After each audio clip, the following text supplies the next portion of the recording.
प्यारे दोस्तों, अस्सलाम वालेकुम। मैं हूं नासिर नाज़र, आपने हो गया जापान से आपकी खिदमत में। अस्सलाम वालेकुम। आज जापान में 25 मई 2020 है और मंगल का दिन है और रात के 10 बज रहे हैं। इस वक्त सोचा कि अपने दोस्तों से थोड़ी सी गुफ्तगू की जाए और जापान की ताज़ा तरीन सूरत पर गुफ्तगू की जाए। जैसा कि आपको मालूम है कि जापान में 48 दिन के बाद गुज़श्ता रोज़ यहाँ के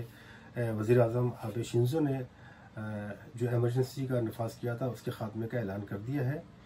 और उनका कहना ये था कि हमने जो अहदाफ आलमी तौर पर जो एक मैयार कायम किया गया है कोरोना वायरस का कि 10,000 की फी 10,000 में से 0.5% जो लोग अगर मुतासिरीन की तादाद आ जाए तो समझे कि वो सूरत हाल जो है तसल्ली बख्श है। दूसरे लफ्ज़ में ये कह सकते हैं कि 20,000 में एक अगर फ़र्द अगर मुतासिर सामने आता है तो वह सूरत हाल जो है तसल्ली बख्श है।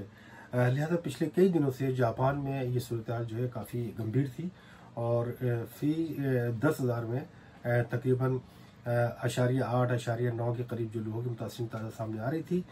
लेकिन टोक्यो चूँकि जापान का मेन वो दारुल हुकूमत है, वहाँ की आबादी भी आपको मालूम है कि 1.5 करोड़ के करीब है और वहाँ पर हर रोज़ सबसे ज़्यादा वहाँ पर 201 मुतासरीन की तादाद सामने आई और फिर वो बदतदरीज कम होते हुए तकरीबन 100, 150 और 80, 90, 60, 40, 70, 80 पे आती आती है। अब जो है पिछले 10 दिन से मुतवातिर 2 के डिजिट में, बाज़ औक़ात 1 डिजिट में भी आई है, यानी कि 3 अफराद भी सामने आए हैं, 5 अफराद भी सामने आए हैं, जो कि कदरे तसल्ली बख्श सूरत हाल है।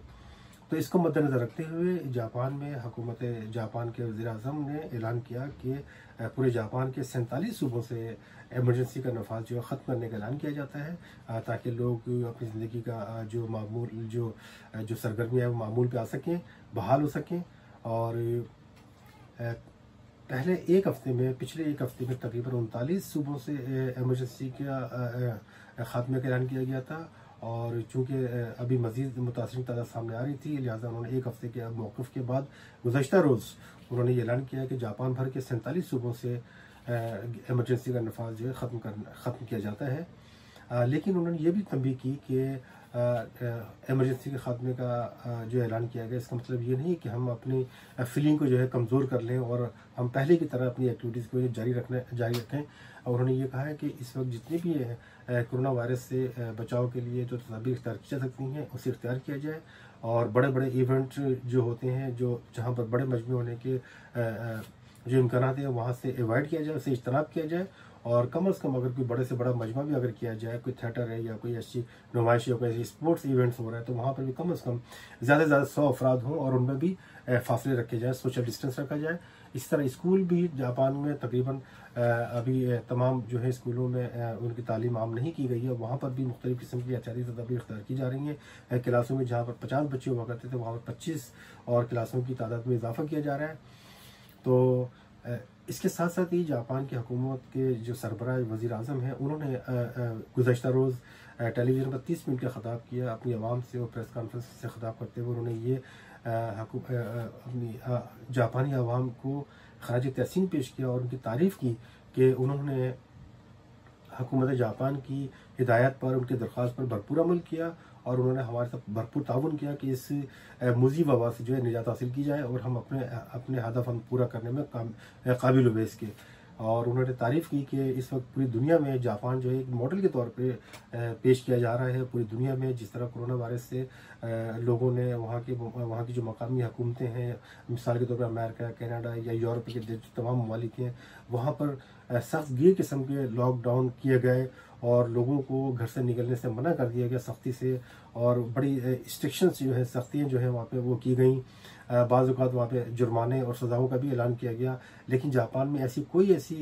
हमने कोई सज़ा का या जुर्माने का ऐलान नहीं किया था। लेकिन जापानी अवाम चूँकि पूरी दुनिया से मुख्तलिफ है, मुनफरिद है, उन्होंने सिर्फ हमारी जापान की हुकूमत की जो दरख्वास्त को, इल्तिमास को ही मद्देनज़र रखते हुए उन्होंने अपने आप पे कंट्रोल किया और अपनी निजी, अपनी ज़ाती और अपनी कारोबारी अपनी सरगर्मियों को उन्होंने महदूद किया और हमारे साथ भरपूर ताउन किया, जिसकी वजह से हम इस काबिल हुए कि इस महीने की 31 तारीख तक ये एमरजेंसी का नफाज किया गया था, जिसे हमने अपना हदफ पूरा करने की वजह से एक हफ्ता पहले ही इसको ख़त्म करने का ऐलान करते हैं। तो उन्होंने अपनी आवाम से ये भी कहा कि इस वक्त पूरी दुनिया में जो जापान में जिस तरह कोरोना वायरस से निपटने के लिए जो एहतियाती तदाबीर इक़दाम की गई, जो इक़दाम किए गए, और उसको एक मिसाल के तौर पे, एक मॉडल के तौर पे पेश किया जा रहा है। और पूरी दुनिया में जो लोग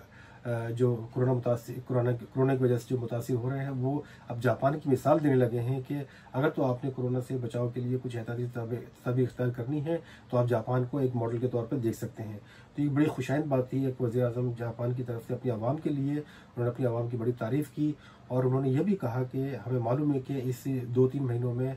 मुआशी तौर पे बहुत ज़्यादा लोगों का नुकसान हुआ है, लोग बेरोज़गार हुए हैं, लोग माली तौर पे बड़े परेशान हुए हैं, लेकिन इसकी कतई फिक्र करने की ज़रूरत नहीं है, चूँकि हुकूमत जापान ने मुआशी तौर पर भी लोगों को स्टेबल करने के लिए, उनकी ज़िंदगी बहाल करने के लिए बहुत से जो हैं खरबों यानी कि जो बजट जो है उन्होंने उसके पैकेजेस के जो है उस पर गौर कर रही है। और उम्मीद है कि जल्द से जल्द जो है जापानी हुकूमत जो है अपनी आवाम को जो है एक इमदादी पैकेजेस के तौर पे उनको मुतारिफ़ करवाएगी और उनकी मुश्किलात जो है जो मुश्किलात जो उनको पेश आई हैं इस कोरोना वायरस की वजह से, वो उसको पूरा उसका तदारुक करने की पूरी कोशिश करेंगे। और इसमें इस ज़िम्मे में उन्हें फ़िक्र करने की कोई ज़रूरत नहीं है। तो मैंने कहा है कि पिछली मरतबा जब हमने ऐलान किया था कि फ़ीकस जापानी शहरी को, जिनमें गैर मुल्की भी शामिल हैं जो कि जापान में रजिस्टर्ड हैं, उनको फ़ीकस बिला इम्तियाज़ जो है, बिला तफरीक और बिला इम्तियाज़ जो है फ़ीकस 1 लाख यन की जो इनामती रकम जो दी जाएगी, उसकी तकसीम जो है उसका आगाज़ हो चुका है। और इस वक्त जापान के तकरीबन 80% इलाकों में उसकी तकसीम जो है शुरू हो चुकी है। और उम्मीद है कि जल्द ये तमाम लोगों को उनकी रकम जो है वादे के मुताबिक उनको पहुंच जाएगी। इसमें थोड़ी सी देर हो सकती है, लेकिन इसमें कोई कोताही की गुंजाइश भी नहीं है। और हम पूरी कोशिश कर रहे हैं कि अपनी आवाम को वादे के मुताबिक फ़ीकस 1 लाख यन उनको हम मुहैया कर सकें, उनको पेश कर सकें।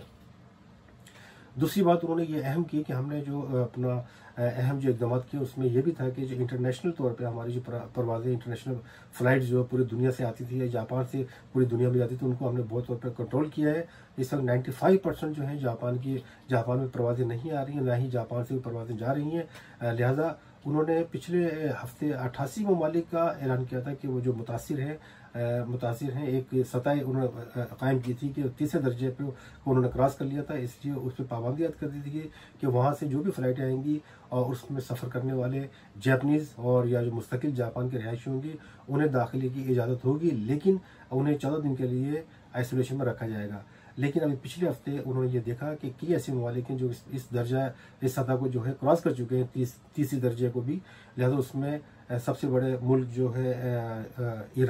इंडिया, उसको भी शामिल कर लिया गया है। इंडिया समेत पाकिस्तान, अफगानिस्तान और कई ऐसे ममालिक हैं जिसको शामिल करके इस वक्त टोटल जो है 111 ममालिक पर टोटल पाबंदी आयद कर दी गई कि वहाँ से कोई भी मुसाफिर जापान आएगा, वहाँ की फ़्लाइटें जापान आएंगी तो उसमें सिर्फ़ और सिर्फ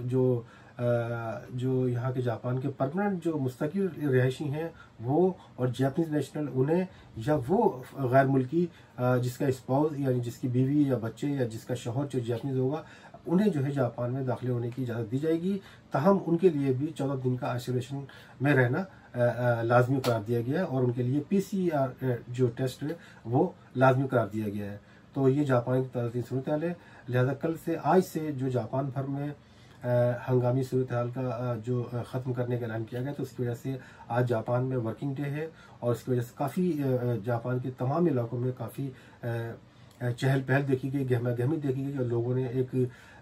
खुशी का इजहार भी किया है। लेकिन इस वक्त जो जापान में कोरोना वायरस की वजह से लाइफस्टाइल बिल्कुल टोटली चेंज होकर रह गया है। लोग अपने तौर पर भी उस पर भरपूर एहतियात कर रहे हैं और शॉपिंग सेंटर में जाने के लिए बाद शॉपिंग सेंटर्स ऐसे हैं कि वहाँ पर उन्होंने बाकायदा ये ऐलान कर दिया है कि जो भी कस्टमर हमारे सुपर मार्केट में दाखिल होगा उसके लिए मास्क लगाना लाजमी होगा। लिहाजा ये सूरत हाल थी। और जापान में मुकीम पाकिस्तानी कम्युनिटी के लिए भी ये बताता चलूँ कि पाकिस्तान को भी इसमें शामिल कर लिया गया है। लिहाजा जो पहले पाकिस्तान से डायरेक्ट फ़्लाइट आने का एक इम्कान था हमारे पास और उसमें लोग दाखिल हो सकते थे, लिहाजा वो भी ख़त्म हो गया। लिहाजा वो पाकिस्तानी जो कि AGCAN रखते हैं यानी कि परमानेंट वीज़ा रखते हैं जापान का, उनके लिए ये है कि अगर ये 111 ममालिक की लिस्ट में से अगर होते हुए वो जापान आते हैं तो उनके लिए इस प्रॉब्लम का सामना करना पड़ेगा। लिहाजा दूसरे ममालिक से जहाँ पर जिसमें 111 ममालिक में वो मुल्क शामिल नहीं है वो वहाँ से आ सकते हैं।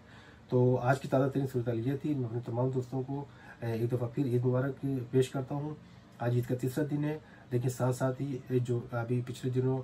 कराची में जो सानिया पेश आया फिजाई हमारी एयरलाइन का, जो लाहौर से कराची आ रही थी, जिसमें 100 के करीब मुसाफिर इसमें सवार थे, वो लुक़्मे अजल हो गए और बदकिस्मती के शिकार हो गए। हम उनके लिए भी दुआ करते हैं, अल्लाह ताला उनके दर्जात बुलंद करे और अल्लाह ताला हमें ऐसी आफात से जो महफूज रखे। तो बहुत बहुत शुक्रिया आप दोस्तों का देखने का, थैंक यू सो मच। इंशाअल्लाह फिर मिलेंगे एक ब्रेक के बाद। अस्सलाम वालेकुम, अल्लाह हाफिज़।